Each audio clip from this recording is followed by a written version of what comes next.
আসসালামু আলাইকুম। যুগান্তর পত্রিকায় একটা রিপোর্ট পড়ছিলাম। আসলে একটা সাক্ষাৎকার রিপোর্ট বলবো না। এটি হচ্ছে অধ্যাপক অশোক সুয়াইন। খুবই নামকরা একজন অধ্যাপক এবং অত্যন্ত প্রতিবাদী একজন বিশ্লেষক, সমালোচক।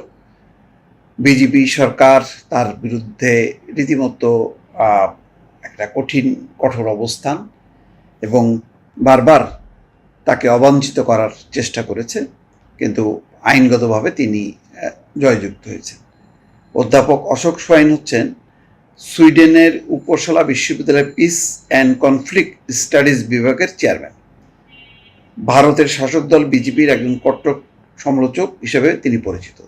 তার একটা বক্তব্য হচ্ছে এই যে পালিয়ে আসা আওয়ামী লীগ নেতাদের অবস্থান ভারতের রাজনৈতিক বোঝা, এই শিরোনামেই এই সাক্ষাৎকারটি প্রচার করা হয়েছে এবং সেখানে ভারত বাংলাদেশ সম্পর্ক এই বা অন্যান্য বিষয়গুলো নিয়ে সাক্ষাৎকারটি নেওয়া হয়েছে। সেই সাক্ষাৎকারের দেখেন একটা গুরুত্বপূর্ণ বক্তব্য তিনি দিয়েছেন। বলছেন, শেখ হাসিনাকে ভারতের সমর্থন মোদির আগের সময় থেকেই রয়েছে, তবে মোদি প্রশাসন যেভাবে অতিরিক্তভাবে আওয়ামী লীগকে সমর্থন দিয়েছে তা ভারত বাংলাদেশ সম্পর্কের অবনতি ঘটিয়েছে। আগের ভারতীয় সরকারগুলোর তুলনায় মোদি কৌশলগত অবস্থান ছিল অনেক বেশি হিন্দুত্ববাদী আদর্শের সঙ্গে সামঞ্জস্যপূর্ণ, যা বাংলাদেশে বহু মানুষের মধ্যে বিরূপ প্রতিক্রিয়া সৃষ্টি করেছে। এখানে তিনি বলছেন যে শেখ হাসিনাকে শর্তহীনভাবে সমর্থন দিয়ে ভারত বাংলাদেশের বিরোধী দল এবং নাগরিক সমাজের আস্থা হারিয়েছে। এই সুযোগে চীন এবং পাকিস্তান তাদের প্রভাব বিস্তার করতে সক্ষম হয়েছে। 2024 সালের জানুয়ারির প্রহসন নির্বাচনের পর ভারত যদি গণতন্ত্রের পক্ষে শক্ত অবস্থান নিত তাহলে পরিস্থিতি ভিন্ন হতে পারত। বুঝতে পারছেন, দেখেন তার বক্তব্য। কিন্তু আগস্ট 2024 পরবর্তী সময় যেসব ঘটনা ঘটেছে, যেমন হাসিনার দিল্লি সফর এবং ভারত বাংলাদেশ দ্বিপাক্ষিক সম্পর্কের আরও অবনতি, তাতে মোদী সরকারের ব্যর্থতাই স্পষ্ট হয়, বিশেষ করে বাংলাদেশে ভারতের দীর্ঘমেয়াদী কৌশলগত প্রভাব ধরে রাখার ক্ষেত্রে। এখানে বলছেন আরেক প্রশ্নের জবাবে সেই অশোক সোয়াইন বলছেন, শেখ হাসিনাকে ভারতের সমর্থন মূলত নৈতিক নয়, বরং কৌশলগত এবং নিরাপত্তা সংক্রান্ত কারণেই দেওয়া হয়েছে। যদিও তার শাসনামলে মানবাধিকার লঙ্ঘনের ঘটনা আন্তর্জাতিকভাবে নথিভুক্ত, তবুও দিল্লি স্থিতিশীলতা, সন্ত্রাস বিরোধী সহযোগিতা এবং অর্থনৈতিক স্বার্থকেই বেশি গুরুত্ব দিয়েছে, গণতান্ত্রিক মূল্যবোধকে নয়। তার মানে গণতন্ত্র তাদের কাছে বেশি না, মূল এটা হলো যে সে তার স্বার্থে ব্যবহার করছে বাংলাদেশকে, এবং হাসিনা সেইভাবেই ব্যবহৃত হয়েছে ক্ষমতায় থাকার জন্য।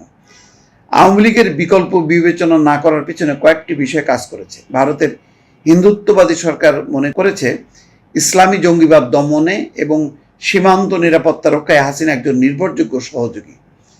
তার সরকার ভারতের জন্য বাণিজ্য এবং ট্রানজিট সুবিধা নিশ্চিত করেছে, যা দিল্লির আঞ্চলিক অর্থনৈতিক প্রভাব বাড়িয়েছে এবং চীনের বাড়তে থাকা প্রভাবকে ভারসাম্যে আনতে ভারত হাসিনার সঙ্গে ঘনিষ্ঠ সম্পর্ক বজায় রাখতে চেয়েছে। কিন্তু এতদিন এই একমুখী নির্ভরশীলতা এখন ভারতের জন্য প্রতিকূল ফল বয়ে এনেছে। বাংলাদেশে অনেক নাগরিক এখন ভারতকে একজন অগণতান্ত্রিক এবং দমনমূলক সরকারকে সমর্থনের অংশীদার হিসেবে দেখছেন। বর্তমানে যখন বাংলাদেশের অন্তর্বর্তীকালীন সরকার চীন এবং পাকিস্তানের সঙ্গে সংলাপে যাচ্ছে, তখন ভারতের জন্য হয়তো নতুন করে তাদের কূটনৈতিক কৌশল বিবেচনার সময় এসছে। আরও একটা প্রশ্নের উত্তরে বলছেন যে বাংলাদেশের গণতান্ত্রিক সংকটকে অবজ্ঞা করে এবং একই সঙ্গে শেখ হাসিনাকে নিরঙ্কুশ সমর্থন দিয়ে ভারত যে নীতি অনুসরণ করেছে তা নিঃসন্দেহে একপাক্ষিক এবং ভুল ছিল। এর ফলে ভারতের প্রতি বিরূপ মনোভাব তৈরি হয়েছে, বিশেষ করে বিরোধী দল এবং নাগরিক সমাজের মধ্যে। একেবারে যে কথাগুলি অশোক সোয়াইন বলছেন, এটা বাংলাদেশের প্রত্যেকটা নাগরিকের একদম মনের কথা।